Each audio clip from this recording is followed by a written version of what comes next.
Так, єсть. Доброго дня, шановні слухачі і глядачі. З вами знову я, Світлана Кошик, і мій канал Світанок. И я надеюсь, что меня слышно и видно, потому что мне написали, что уже да. Сегодня у нас с вами 8 августа 2026 года. И мы с вами сегодня читаем новый документ Евросоюза и смотрим, что происходит. Да, плюсики есть, спасибо вам большое. Так, все, есть, да, есть. Какой документ? Вот, вы уже все слышали, наверняка уже где-то и читали, много уже этих новостей везде прошло, потому что документ не сразу вышел, а сначала был пресс-релиз, потом было, там рассказали, что они дошли до сгоды, потом они сказали, что вот есть уже официальное объявление, бла-бла-бла. Ну вот 4 августа вышел официальный документ.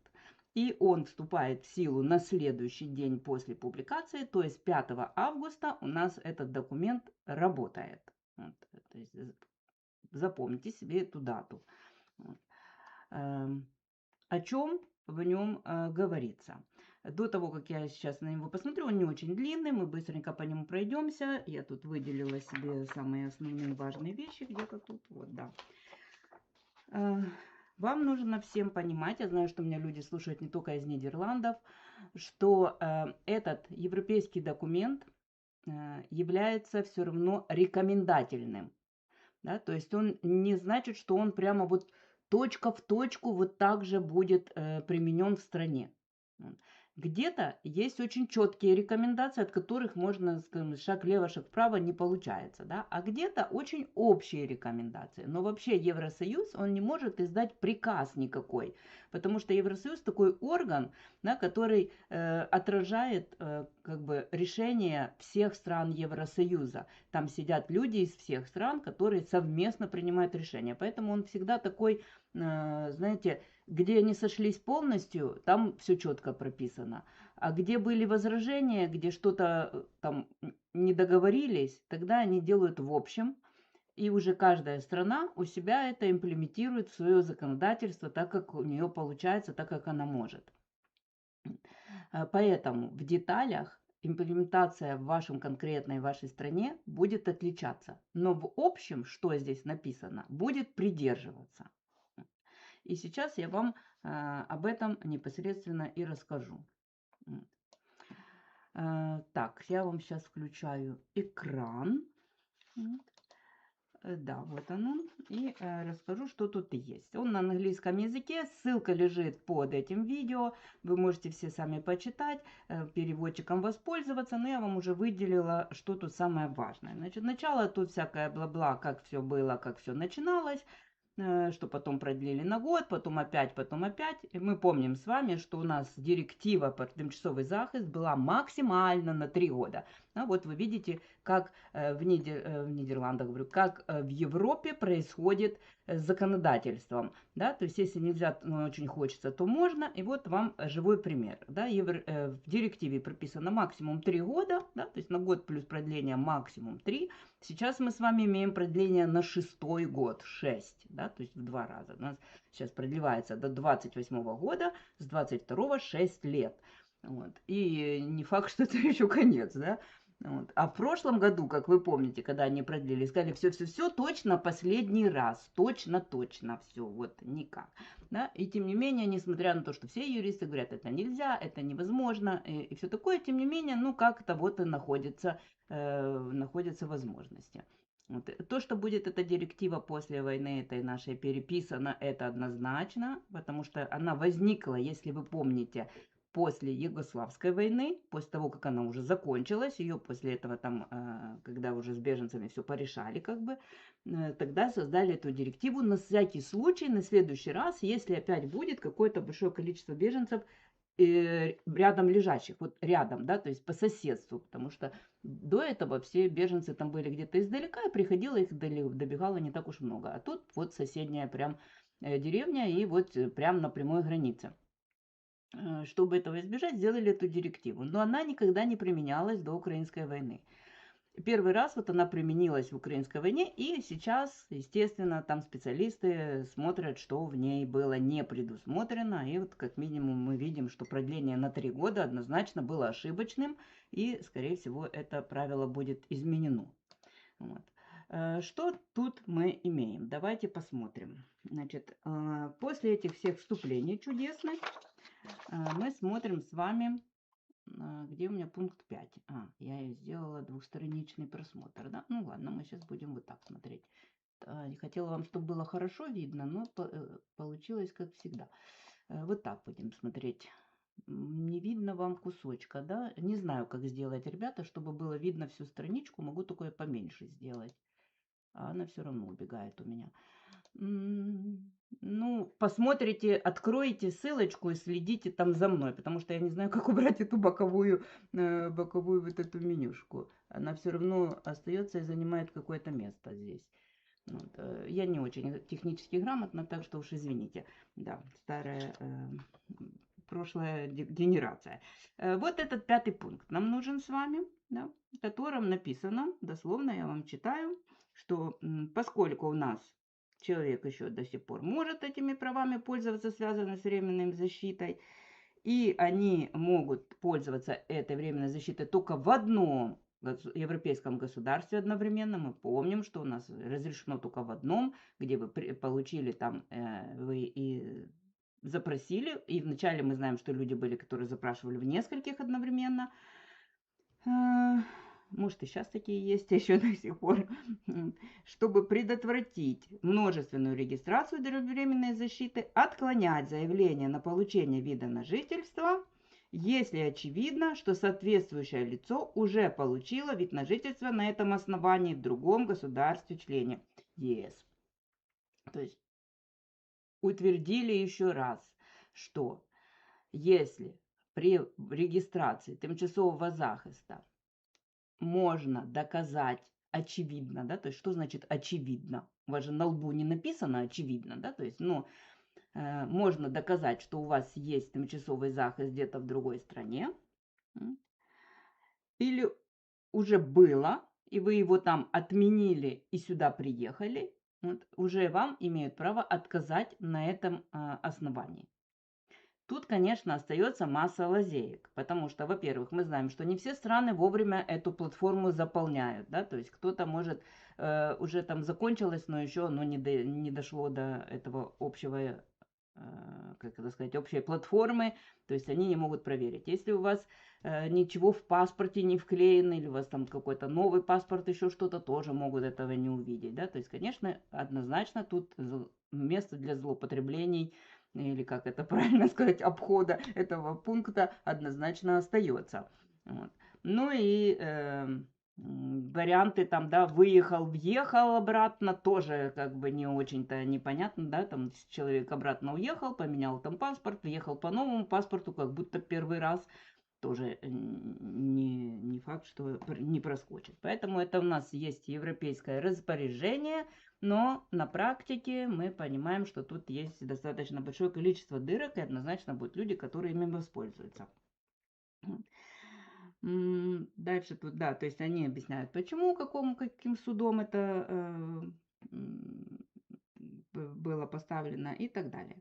Дальше тут они опять-таки, исходя из этого же, вот в 7 пункте напоминает, что для обеспечения актуальности информации о ситуации в оперативных целях, а также для согласованного управления и контроля за выдачей этих видов на жительство, в данном случае мы говорим не о правильных видах на жительство, а видов на жительство, связанных с тимчасовым захистом. Ну, просто это общая терминология английская, но на данный момент в этом конкретном тексте это регистрация под тимчасовым захистом. Стикер для тех, кто не понимает. Да? В разных странах оно по-разному там выглядит, поэтому такое объединенное название. для согласованного управления и контроля за выдачей этих самых документов государства-члены ЕС должны регулярно и оперативно загружать точные данные на платформу регистрации временной защиты, включая данные о неактивных регистрациях. То есть неактивная регистрация, это значит, человек где-то отказался от регистрации, то есть это тоже, они должны тоже подавать, что он там где-то выписался, и тогда будет видно, что он уже где-то был. Да? Мы знаем, что страны очень неаккуратно это дело подают, особенно страны Новой Европы, там очень бардак у них, вот, и многие, естественно, данные, то есть были такие случаи, что страны вообще не обновляли там по несколько месяцев, были страны, что очень как-то кусками там делали, были моменты, когда текущих подавали, а выписавшихся не подавали, вот, поэтому еще раз Евросоюз, вы понимаете, что если уже на уровне Евросоюза выносится, да, вот это отдельным пунктом, это говорит о том, что, так, ребята, мы тут вам ой-ой-ой, да, то есть это вот реально ой-ой-ой. Пожалуйста, типа, делайте хорошо, мы с вами решили, вот выполняйте. Ну, при этом что, штрафовать-то все равно не могут, да, могут только ругаться. Но будут косо смотреть там где-то на собраниях, тоже плохо. Следующий пункт, 8, очень важный для нас.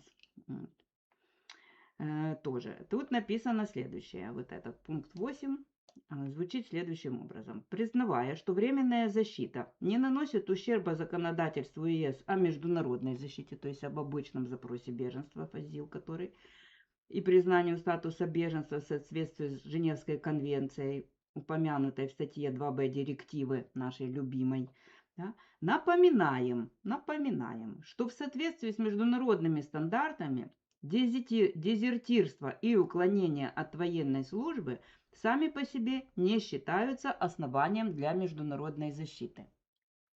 То есть, если человек, убежавший и запросил азиловскую процедуру беженства, на основании того, что он не хочет воевать, это не является ему условием предоставления позитива по этому запросу.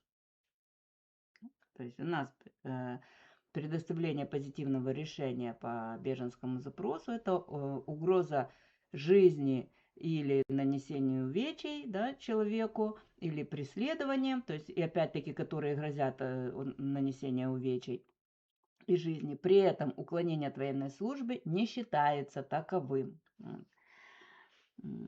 И об этом еще раз напомнили. И это напомнили, как раз, это вот я вам скажу сразу, это Украина на этом настаивала. Почему долго они этот документ рожали? Потому что там очень было много возражений с украинской стороны. А без него это нельзя было сделать. Этот документ без согласия украинской стороны выпустить было нельзя.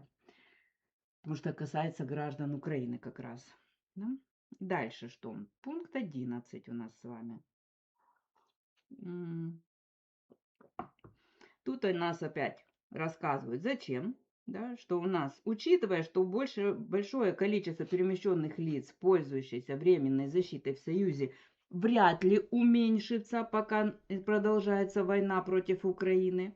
Да, то есть они не ожидают, что люди будут во время военных действий возвращаться массово. То есть какие-то, понятно, единицы уезжают, но не ожидается уменьшения. Вот, поэтому необходимо продление временной защиты для решения ситуации с лицами в настоящее время пользующимися временной защитой или нуждающимися в такой защите с 5 марта 2027 года. То есть у нас было до 27 года, и они говорят, нам нужно что-то думать с этими людьми, которые либо уже сидят здесь под защитой, либо после 5 марта приедут. Вот. И нам, соответственно, тут обеспечить немедленную защиту, там бла-бла-бла. И поэтому мы решили, так, что тут у нас, чтобы не было перегружено увеличением новых заявлений по беженской процедуре, которые смогут подать лица, пользующиеся временной защитой до 24 марта 2027 года включительно, если она будет прекращена к этому времени. Вот. И в общем, продлеваем до 28 года. Короче, так развиваем. Вот, то есть тут объяснение почему, а в пункте 12 говорится, что поскольку основания для предоставления временной защиты сохраняются, то должна быть продлена до 4 марта 2028 года. Вот это у нас это официальный документ для тех, кто будет спрашивать, например, наши работодатели там говорят, что где им показать, что защита продлена. Вот у нас есть документ Евросоюза, пункт 12, где конкретно написано, что директива продлена до 2028 года на всей территории Евросоюза. Вот. При этом пошли неприятные новости дальше. При этом тут написано, что несмотря на то, что временная защита должна быть продлена еще на год, важно, чтобы меняющиеся оборонные потребности Украины учитывались в рамках общего подхода Союза. Вот. И тут у нас получается в пункте 15, вот, сейчас, где это у нас здесь? Нет, это еще не в 15-м, то есть это еще мы туда не дошли до военнообязанных. Сейчас мы пока что смотрим о том, что нужно менять определение лиц, которым нужна защита. Мы помним, что вначале у нас определяли лица, это определение лиц было только паспорт, что человек, то есть что он гражданин Украины, либо имеет постоянный вид на жительство в Украине, что у нас он выехал не в разных странах по-разному, в разных смотрят где-то прямо после уже начала полномасштабного вторжения, а в Нидерландах за 90 дней до начала полномасштабного вторжения, там было, по-моему, 24 ноября, если я правильно помню, 21 года, в общем, там какой-то ноября 21 года, то есть если человек до этого, 26, если человек до этого, то он не считается беженцем. Но если после этого даты, то считается, потому что он мог типа тут быть просто по безвизу у нас 3 месяца и уже не смог вернуться. То есть он тоже попадает под тимчасовый захист. Но вот эти категории определяющие, тогда мы помним, не было никаких других определений, там ни по возрасту, ни по полу, ничего этого не стояло. Вот. А сейчас они говорят, что Совет должен учесть вот эту потребность в защите Украины, поэтому изменить само вот это определение этих категорий. Вот. Поэтому вот они пишут. Таким образом, крайне важно, это в 6 пункте у нас написано вот здесь, таким образом, крайне важно, чтобы Союз продолжал применять временную защиту. Это приносило пользу лицам, но не ставя под угрозу общую способность Украины максимально эффективно защищаться от агрессивной войны России и свободно принимать решения об организации своих вооруженных сил. Вот. И с этой целью 17 пункт. Временная защита предоставляется лицам, которые могут предоставить властям государств, членов ЕС, доказательства того, что они в соответствующих случаях выполняют свои военные обязанности. Поскольку необходимо учитывать текущие потребности в обороне, установленные Украиной, и без ущерба для положения лиц, которые уже пользуются временной защитой в конкретном государстве-члена ЕС, до или на дату вступления в силу настоящего решения, и которые продолжают сохранять такой статус в этом государстве-члене ЕС после этой даты. Требование к лицам продемонстрировать выполнение ими военных обязанностей применяется с момента вступления в силу данного решения, а именно с момента следующего за датой публикации. Дата публикации у нас была 4 августа, то есть 5 августа. При этом там сейчас мы увидим нисхождение даже с этим же пунктом. И пункт 18, вот, в котором написано, кусочек вам читаю, важно, чтобы власти государств-членов ЕС могли быстро проверить, было ли лицам разрешено законно покинуть территорию Украины, и в частности, выполняют ли они свои военные обязательства. В этом отношении доказательством такого решения является либо законное пересечение границы для выезда с территории Украины, либо выездной штамп в паспорте. В тех случаях, когда невозможно подтвердить законное отступление от норм для получения временной защиты, заинтересованные лица должны предоставить властям государствам-членам ЕС легко проверяемый официальный документ в бумажной или электронной форме, например, в рамках заявки «Резерв плюс», подтверждающий освобождение данного лица от военной службы или соблюдение им военных обязательств. Бремя доказывания лежит на лице, запрашивающем временную защиту. Это у нас пункт 18. Так вот сделаем. Очень важный пункт, что это по-людски обозначает. То есть это говорит о том, что человек, запрашивающий временную защиту, именно он должен доказать, что он свое обязательство свое выполнил. Здесь, как мы видим, нет никаких слов ни про пол, ни про возраст, да, ни про что-нибудь еще. То есть вот этих вещей вообще нет. Здесь у них написано то, что страны могут легко проверить. Они не хотят лезть там в украинские законодательства, где там кому-то можно, не можно. Они говорят, что вы показываете штамп о выезде, да, что вас выпустили из Украины. Если вас из Украины украинская сторона выпустила, для нас все окей. Вы выехали законно. Для нас это вы законно выехали. Вот, поэтому такой штамп тоже никто не проверяет, да, то есть зачем вы туда ехали в командировку или еще почему-то, просто вас выпустили из Украины, все, вас здесь уже приняли, да? Для них это законный выезд. Второй вариант, если вы не можете доказать, ну мало ли вы там, не знаю, какими-то буераками там переезжали или с оккупированной территории или еще чего-нибудь, вот, вы можете показать, что у вас есть либо освобождение от военной службы, либо вы ее уже прошли, то есть резерв плюс, в бумажном или электронном виде, либо какой-то другой документ. Вот. Я не очень знаю, какие там другие документы существуют, но, наверное, люди, которые едут, знают. Вот. Отсюда совершенно законный вопрос. А что будет, если вы не можете это доказать? Нет у вас никакого документа, потому что так как вы выезжали, вас не хотели выпускать. У вас на самом деле один только вариант. Это запрос обычной ЗИЛовской процедуры, потому что она никуда не делась. И у нас запрос международной защиты работает для любого лица, который оказался на территории страны. То есть вы вступили на территорию Евросоюза, у вас есть право запросить ЗИЛовскую процедуру. Вы можете ее запросить в любой момент, заметьте, да, то есть не обязательно только приехавшим, да, у вас, может быть, вы здесь где-то были, у вас там, не знаю, закончились какие-то документы, у вас тоже есть право запросить эту ЗИЛовскую процедуру.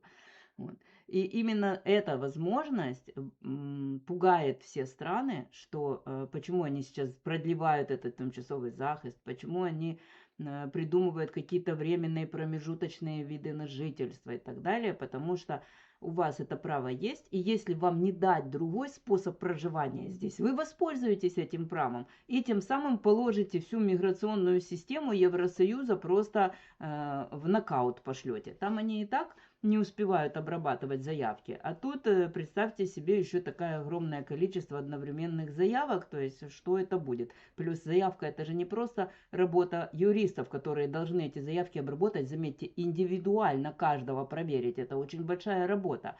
Да?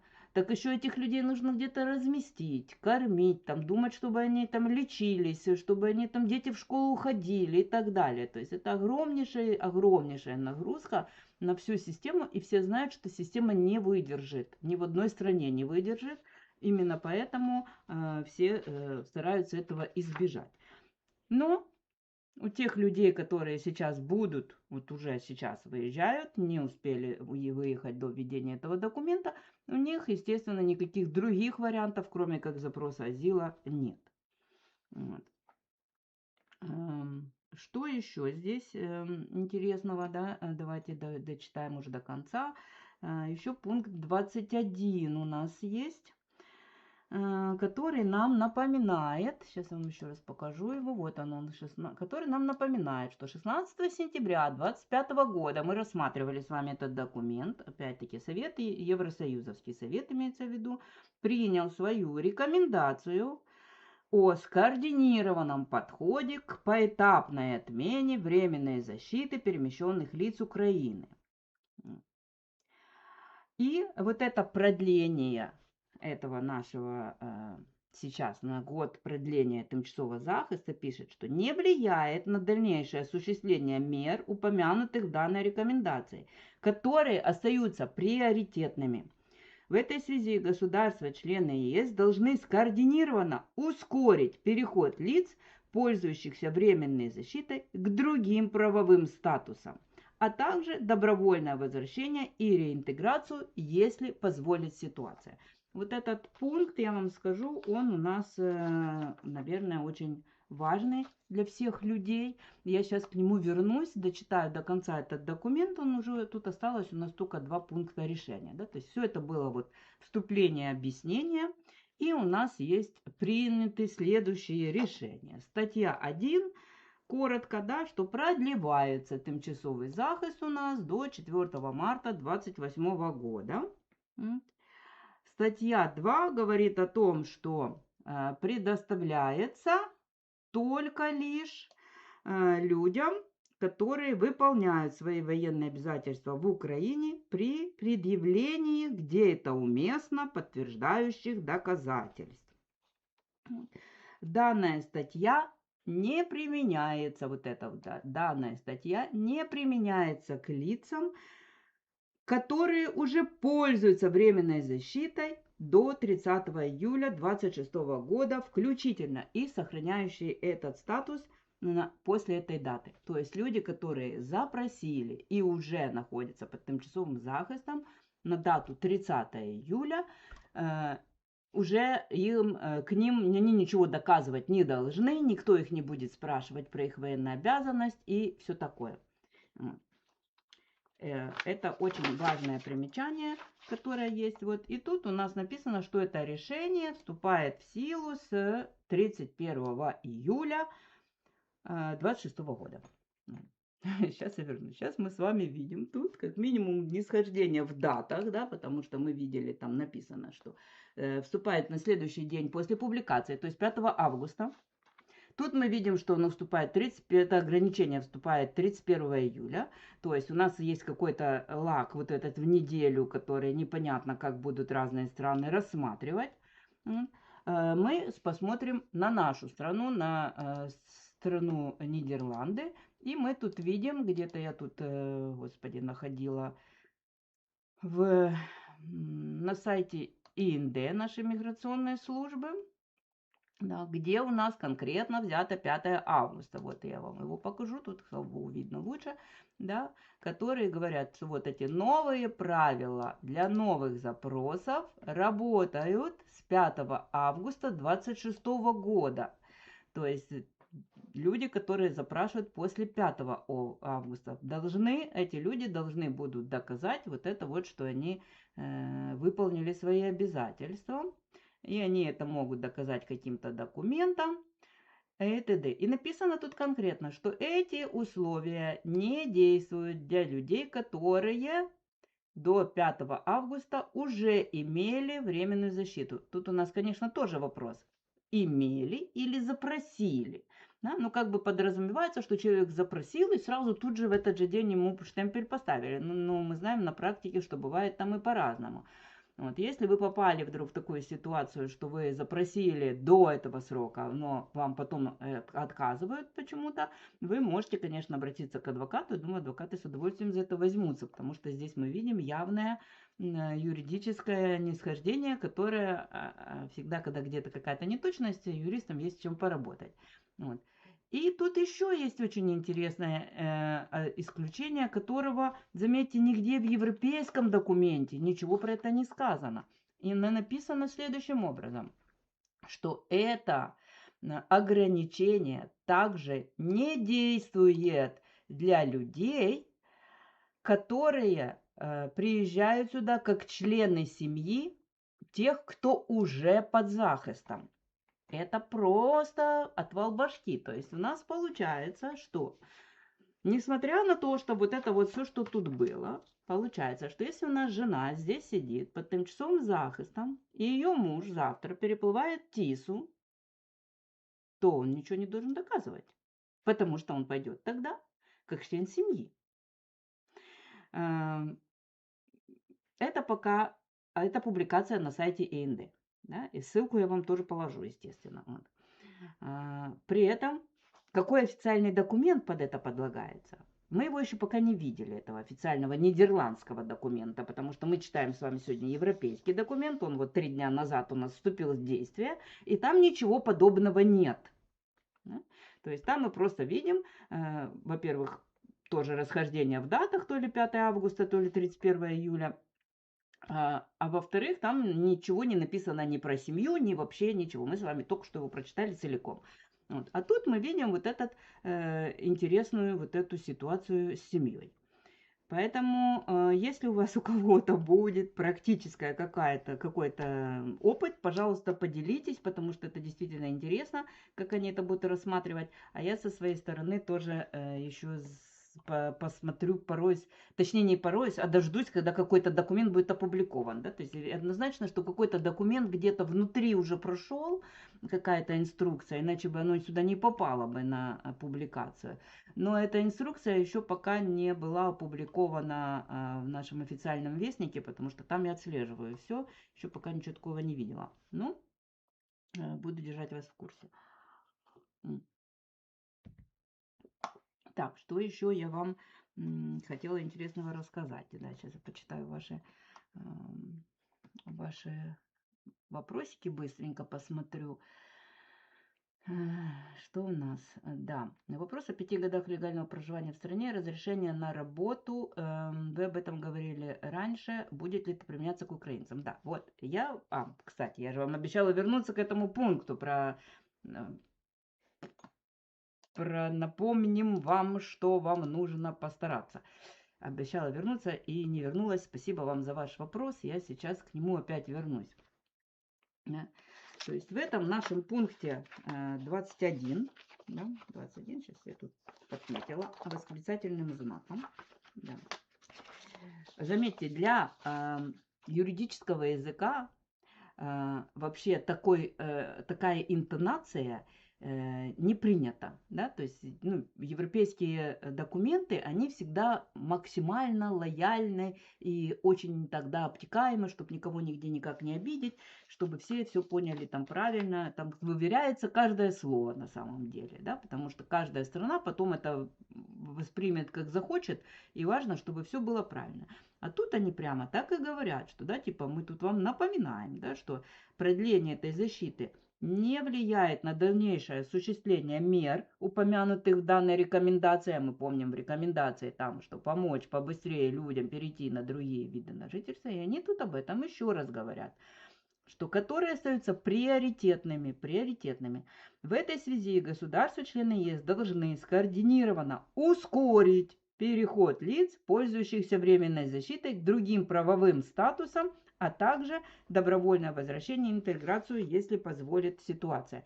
То есть, вы помним, у нас в этой предыдущем этом рекомендации было написано, которая как раз шла у нас, извините, почти сразу после прошлого продления, да, то есть у нас после продления вышли рекомендации, которые все страны, и наши Нидерланды в том числе, сказали, что да, мы туда идем вместе.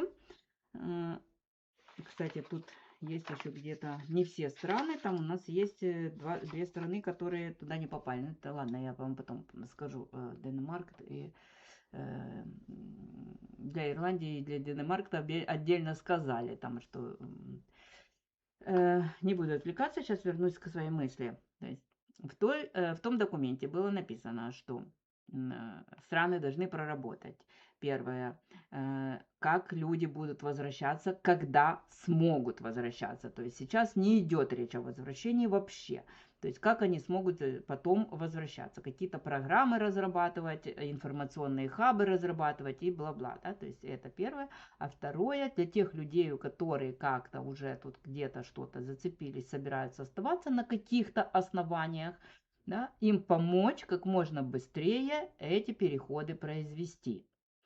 Опять об этом напомнили, опять об этом, причем вот так прямо строго напомнили. И это говорит о том, что сейчас мы будем видеть в разных странах более активные вот эти применения различных переходов, засчитываний этих годов, каких-то упрощений правил, каких-то там, я не знаю, то ли чуть ли не автоматических где-то там есть выходы. В зависимости, эта страна будет каждая решать в зависимости от того, что этой стране нужно, да, то есть насколько ей нужны эти украинцы, насколько они могут, насколько все остальное. Мы знаем, что у нас здесь правительство, уже вот это новое, дало задачу исследовать эти возможности упрощенного перехода на что-нибудь другое, то есть возможности перехода на другие виды на жительство. Это не говорится о тех переходах, которые у нас уже есть. То есть они у нас уже присутствуют, кенис-мигрантство, партнерство, никто их не отменял, студенческая виза. Но у нас есть, появились еще дополнительные, не появились, а точнее скорее появятся, а пока что мы только видим запрос правительства на исследование. Решение, этот рапорт исследовательский, мы ждем 15 сентября 2026 года. Обязательно будем его с вами читать, что им там посоветует эта комиссия. И оттуда мы уже с вами сможем сделать вывод, что нам ждать. Но как бы понимая наше законодательство, мы ожидаем в первую очередь это упрощение визы, которая связана с работой, и во вторую, видимо, виза, связанная с бизнесом. Это то, что лично я ожидаю. Это, сразу говорю, нигде про это, нигде официально еще не написано. Что будет происходить? И почему сейчас продлили тимчасовый захист? Потому что года не хватило странам, чтобы это все сделать. Да? То есть не только наша страна с этим работает, а мы знаем, что сейчас только-только первые там сигнальчики поступают, что где-то что-то приняли. Вот. А нужно, чтобы весь Евросоюз наконец-то зашевелился. Поэтому они дали еще дополнительный год, и именно говорили, что страны не шевелятся очень плохо. Они там это все имплементируют, поэтому нужно пнуть. Чем, в общем-то, мы видим этот 21 пункт, это прямо явный пинок в эту сторону.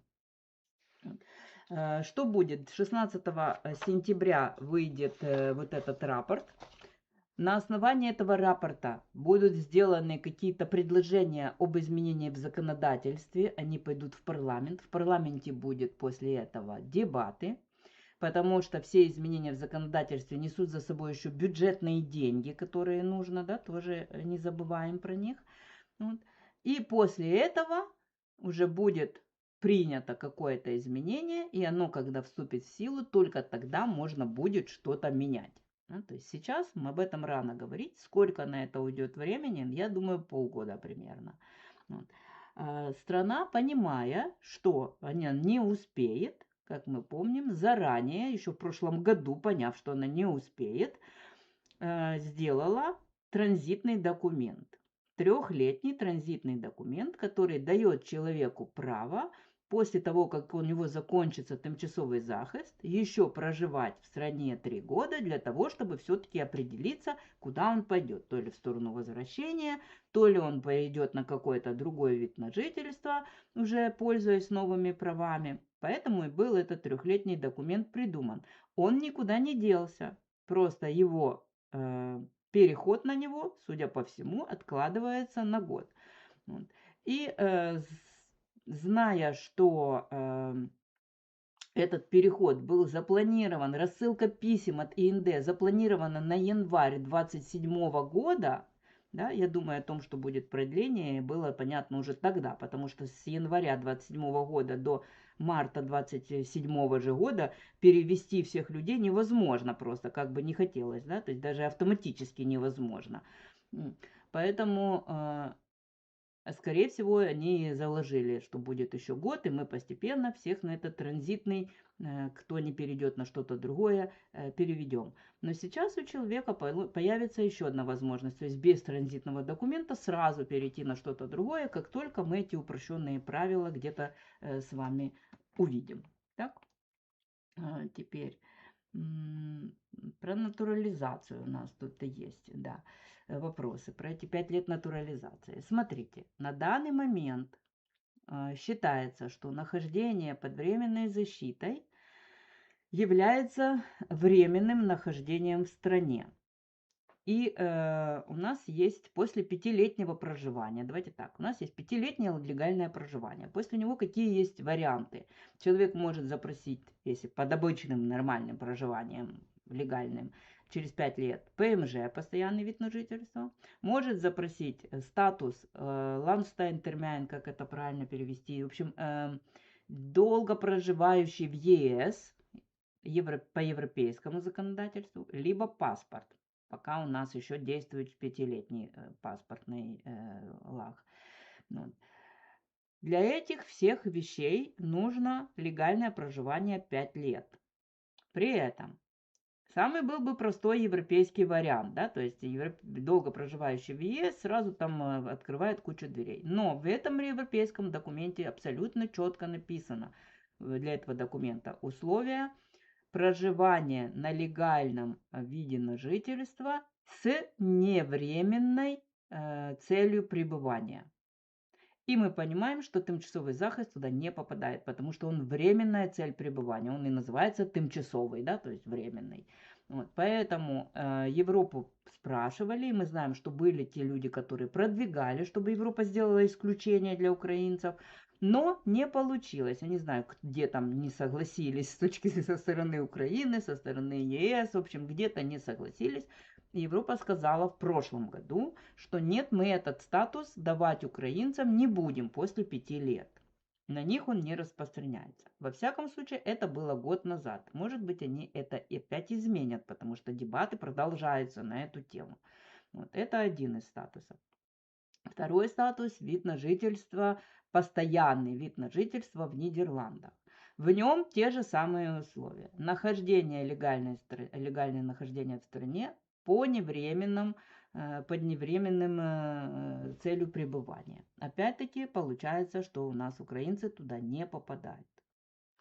И у нас есть третий вариант. Это паспорт, натурализация. Это единственный вариант на данный момент в законодательстве Нидерландов, где нету этого ограничения, что нужно находиться все 5 лет под невременной целью. Там есть, что вы в момент запроса документа должны находиться с невременной целью пребывания. А до этого 5 лет непрерывно проживать легально. Да? И вот тут, да, получается, если исходить из этой логики, то как бы человек, перешедший с тимчасового захиста на какую-то другую вид на жительство, может запрашивать натурализацию через 5 лет проживания. Пока у нас еще 5 лет не прошло, вот у нас 5 лет будет у нас весной 27 года у первых людей, и кто перешел за это время там на кеннис-мигрантскую визу, очень интересно посмотреть, пройдут ли они по этой натурализации. Естественно, там для натурализации еще нужно экзамены сдать, инбургеры и тра-ля-ля, вот, но тем не менее уже как бы первые ласточки вот-вот ожидаются тут. Да? Вы помните, когда вы приезжали, как казалось, далеко, где там этот паспорт вообще за горами где-то, да? А вот, пожалуйста, вот он уже тут светится. Вот. При этом мы знаем, что есть претенденты в Испании с засчитыванием, как раз когда человек перешел с одного на другой, вот, и ему засчитали эти года. Более того, мы знаем, что сейчас разные страны уже начинают вносить эти предложения. То есть кто-то принимает все 5 лет, кто-то засчитывает их за половину. То есть 5 лет проживания как 2,5. Да, то есть все равно сокращается срок. Нидерланды пока ничего не сказали на эту тему. То есть у нас нет вообще никакого разъяснения, что есть. На данный момент по законодательству не засчитывается. Но я вам уже рассказала, в чем разница между разными развитиями событий после 5-летнего проживания. Поэтому насчет паспорта пока сказать не могу, но интересно будет. Дальше. Тут, если все мужчины под временной защитой не перейдут на переходные документы без резерва плюс, то есть мы вынуждены будем покинуть ЕС. С чего вы так решили? Да, то есть у нас временный транзитный документ, в нем ничего про резерв плюс не сказано вообще. Да, то есть и там у нас написано, что там у нас есть, что вы не бандит, не представляете угрозу, да, и что вы были под тимчасовым захистом, и он будет предлагаться вам автоматически этот документ тем всем, кто уже под тимчасовым захистом. То есть вот эти ограничения, которые мы сейчас видим, они только на вход, да? Вот на запрос тимчасового захиста. Если вы тимчасовый захист уже получили, все, дальше вас никто не будет проверять. Вот меня там какая-то мама спрашивала, типа, ребенку 22 года, он сейчас еще может выехать, а потом что, исполнится 23, его типа вышвырнуть? Нет. Если он в момент въезда соответствует условиям, он уже этот тимчасовый захист получил, и все. И больше дальше он идет, как любой человек с тимчасовым захистом, и потом соответствовал он, не соответствовал, в этот моменте не влияет. У нас проверяют, когда у нас идут вообще проверки легальности и все остальное. Самая большая и основная проверка – это как раз при получении натурализации. То есть, когда на паспорт вы запрашиваетесь, то есть вы хотите стать уже членом нашей страны, гражданином, и там, да, идет серьезная проверка, не было ли нарушений там, визового режима, да, там еще каких-то вещей. Не было ли штрафных санкций, кстати, штрафы тоже там влияют на натурализацию. Те люди, которые думают, что я тут легко катаюсь на украинских номерах, могу спокойно превышать везде скорость, потому что все равно же не найдут. Вот аукнется вам еще это дело. Поэтому те, кто сдал экзамены и прилично себя ведет и не нарушает никакие визовые режимы, вот там эти проверки все происходят. При продлении запроса вида на жительство проверка значительно меньшая. Да? То есть они там проверяют только то, что легко проверяемо, то есть то, что они видят сразу в системе. Они там не спрашивают ваш паспорт со штампами, еще что-то, этим всем не занимаются в этом моменте. То есть там просто идет на текущий момент, вот галочка, это есть, это есть, это есть, это есть, выдать. Вообще все в Европе работает так. Войти очень трудно, выйти еще труднее, да? Но продлить всегда, практически всегда легко. Дальше тут у нас пишут, да, тут про беженцев, ну тут, как обычно, двойные стандарты. Я не буду сейчас уходить в эту дискуссию. Про беженцев можем отдельно поговорить. Вот, да, вот что происходит с мужчинами, если они приедут сейчас, подадутся на международную защиту и получат отказ. Давайте так, что сейчас происходит с нашими украинцами, которые запросили азиловскую процедуру, и те, которые будут запрашивать эту азиловскую процедуру в будущем, либо будут на нее переходить почему-то, да, потому что я знаю, что люди говорят, ой, я лучше пойду на азил. Нет, не лучше на азил вообще никак, ни разу. Потому что тот азил, который у вас вот сложился в вашей голове, что это люди, которые там приехали, получили через 3 месяца позитив, им дали социальное жилье, пособие и там еще не знаю что. Да, такое действительно было, вам для этого нужно было приехать лет 25 назад примерно, да, так оно все и было. Сейчас это все работает не так. Европа утонула просто в беженцах. Вот вы же видите, что творится. То там что-то выхватывается. Создан пакт новый европейский, который ограничивает очень сильно права беженцев. Вот. И что конкретно касается, давайте, украинцев. Украинцы у нас поначалу, те, которые не проходили под тимчасовым захистом, запросили азил. Этот их азил лежал в мораторию, не рассматривался достаточно долго. Законодательство по мораторию работает по-другому, и его нельзя продлевать как тимчасовый захист бесконечно. Его продлевали, он закончился, его дальше не смогли продлить. И он закончился, не помню, 2 года назад, наверное. Могу глянуть потом, ну, неважно. Важно то, что он закончился, и как бы должны бы рассматривать, но не рассматривали. Уже не рассматривали по другим причинам, по бюрократическим. Ну, типа там стоит в очереди, еще что-то. На самом деле, конечно, не рассматривали, потому что было непонятно, что с этим делать. Да? То есть на каком основании можно дать человеку этот азил, потому что азил, как мы знаем, у нас угроза жизни и здоровью человека должна быть. Вот. И тут недостаточно просто того, что человек уехал из Украины, потому что у нас Украина считается безопасной страной, и только временно ей дали статус, что она все-таки опасная, но опять-таки это написано временно везде стоит. Вот. То есть если там Сирия стояла у нас 50 лет, она была опасной, и поэтому там легко проходили люди процедуру.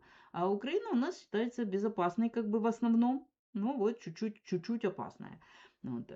Временно опасная была вся территория Украины. Что дать людям? Да? Любой вид на жительство временный. Да? Первый вид на жительство дается временно. И раньше первый вид на жительство давался максимально на 5 лет. Сейчас мы знаем, что законодательство по беженству изменилось. Оно принято, по-моему, 26 июня принято в действие, если я не ошибаюсь. В общем, где-то тут недавно совсем, в конце июня, они наконец-то приняли этот пакт европейский. И плюс у нас есть собственные изменения, которые ввели двухстатусный статус, как-то неправильно говорю. В общем, два разных статуса беженства. У нас были раньше эти два статуса беженства, потом их заменили на один для того, чтобы упростить просто работу ИНД. Вот. Сейчас их вернули. Вот. Раньше они были там А и Б, а до этого еще было там вообще их 5, потом 2, потом сделали один. Сейчас опять вернули 2. Эти два статуса отличаются друг от друга. Один – это личное преследование, там связанное, не знаю, там ЛГБТ или с его там каким-то религиозными вещами или еще что-то. То есть человека преследуют, политически, например. Вот, обычный статус. Вот. И он, да, к нему уже дальше не придираются, дали один раз, и потом продлевает, и на паспорт человек идет. И второй статус, который связан именно с военными действиями. Этот статус с военными действиями сейчас по новому законодательству действует 3 года. И через 3 года проверяется, есть ли еще военные действия там, где человек приехал, или нету. И надо ему продлевать этот или не надо. И он остается временным. Да, то есть он не перерастает в паспорт вот, по плану. Да. Это только вот свежие изменения, только внесенные. И вам нужно понимать, что люди, которые сейчас будут рассматривать украинцев, будут получать этот статус. Статус Б он, наверное, будет называться, скорее всего, вот, который даст 3 года проживания. Если через 3 года война закончится, это одно, или не закончится, да, то есть или его еще опять продлят. Но он опять-таки будет временным. Что будет дальше с ним, какие будут варианты у этих людей, пока еще непонятно. Все эти документы совершенно свежие. Вот только в июне, в конце июня их запустили. Вот. Рассмотренных я еще пока не слышала, есть ли рассмотрение дел. Но мы знаем, что вышел еще один документ, я про него рассказывала в прошлый раз, который поможет принимающим решения и индишникам уже понять, давать позитив или не давать. Да? То есть, и там мы помним, есть, что страну Украину разделили на 3 зоны риска. И как бы человек, который с оккупированной территории, там с высокой зоны риска, у него, получается, есть шанс позитива получить. Из средней там зоны получается, что у него 50 на 50, то есть он должен доказать, что или именно ему, то есть не просто там, если первая у нас невыборочная опасность, вторая у нас выборочная опасность, то есть он может сказать конкретно, что меня там преследуют, доказать. И третья зона, там, где в общем-то опасности нет. Вот. Что это значит для этих людей? Будут ли они получать отказ и депортацию?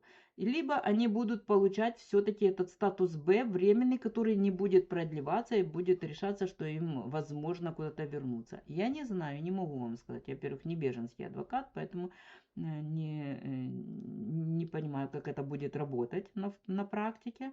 Вот. Но мы понимаем, что шансов у этих людей получить вот, как бы осесть навсегда немного. Но мы понимаем также, что сейчас этих людей самих будет больше в связи с этими новыми правилами. Поэтому будем эту историю конкретно запрашивающих азил будем отдельно наблюдать. Те же, кто сидят под тимчасовым захистом и зачем-то хотят перейти на азил, думая, что им после этого дадут квартиру или еще что-то, не делайте этого, это глупо. Потому что перспективы у них значительно хуже, чем у перспективы сейчас у людей, у которых тимчасовый захист. У них хотя бы понятно, до 28-го тимчасовый захист, потом еще 3 года транзитный документ. Ну уж извините, не устроиться за такое количество времени, не найти себе переход на рабочую или еще что-то, ну уже не очень-то, наверное, и хотели, значит. Потому что это, представь себе, это будет какой у нас год будет? 31 год. Да? С 22-го, с 9 лет, ну, блин, уже можно, не знаю, тут все поменять вообще в своей жизни. Вот поэтому, на мой взгляд, переходить с тимчасового захиста совершенно не нужно. Никаких дополнительных плюшек оно сейчас не дает. Так.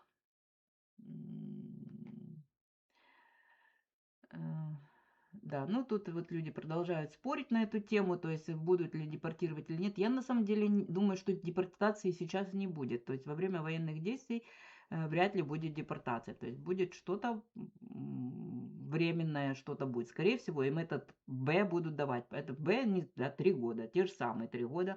То есть будут давать этот какой-то азил формы Б, а потом, наверное, будут пересматривать.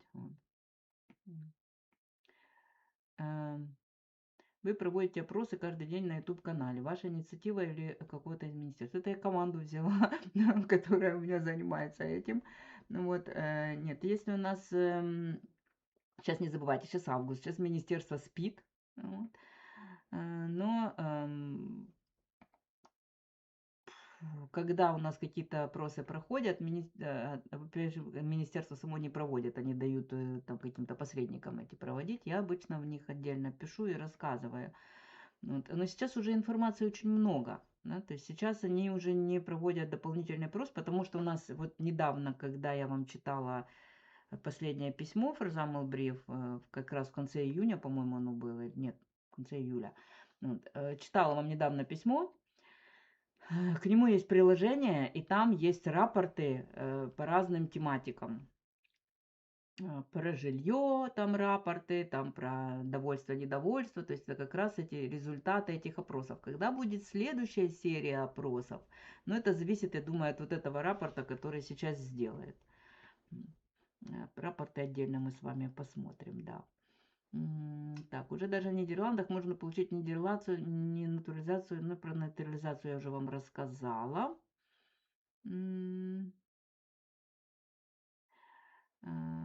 Про азил, да, азиловские считаются тоже, да, это легальное нахождение в стране.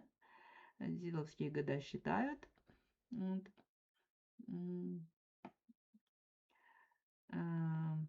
Переход, да, ну, нет у нас запрета на запрос азила, понимаете? То есть просто единственное, что у страны есть установка на то, что если у человека есть возможность попасть либо под тимчасовый захист, либо под азил, то им лучше предоставить тимчасовый захист. Потому что смысл как бы какой всего этого, да? То есть когда вы запрашиваете, вы же не запрашиваете свое будущее. То есть смысл, когда человек запрашивает азил, это то, что ему сейчас угрожает опасность, да, помогите мне жить в безопасности. И вот это жить в безопасности вам дает точно так же тимчасовый захист. Поэтому с точки зрения страны, свое обязательство перед человеком, чтобы ему помочь его спасти, он выполняет, предоставляя вам тимчасовый захист точно так же, как и азиловские процедуры. То есть он вас кормит, поет, там, дает вам где спать и т.д. Вот. Поэтому и те же самые пособия там тоже примерно плюс-минус одинаковые, там на копейки какие-то отличаются. Вот. Поэтому требовать, чтобы вас именно по ЗИЛовской процедуре провели, а не по тимчасовому захисту, это как вы на кого нападете на самом деле. Вот. Так, украинцу 25 лет, в Нидерландах живут по временной защите, мама, бабушка, другие близкие родственники, не женат. Есть ли шанс получить временную защиту? Вот. Ну вот в данном случае, если он легально выедет, то да. Если нелегально, то нет. Мама, бабушка вообще никак не помогут. Вот. Ну, зато, да, вот можно жениться, жену прислать сюда, получается. Но очень интересно, кто пойдет по этой процедуре. То есть выехал, перелез через Тису переплыл, а тут жена есть. Получит он тимчасовий захист или нет? Вот очень интересно, пожалуйста, люди, у кого есть, пожалуйста, расскажите, у кого так было. Так, что у нас тут? 1500 от Хименты платят за одного беженца. Это вы что такое тут рассказываете? Не знаю, как торговля людьми, не знаю, о чем вы тут говорите. Так, так, про водительские права никаких новостей нет. Вот. Нидерланды разыскивают беженцев по дальним депрессивным хуторам Нидерландов. Ой, товарищ, вы вообще где депрессивные хутора Нидерландов видели?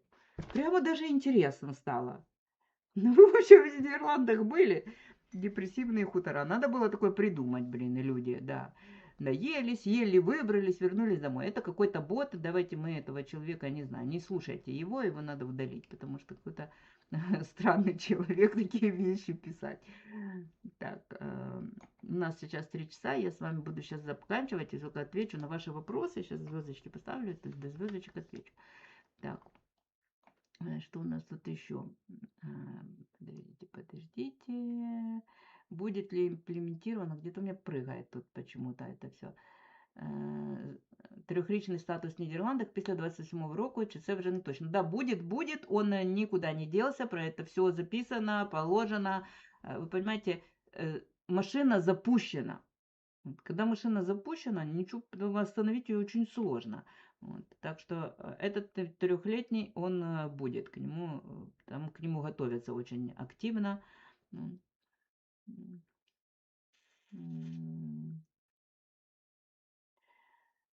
Так, откуда столько ботов набежало? Ничего себе. Так, что-то фигню какую-то пишут.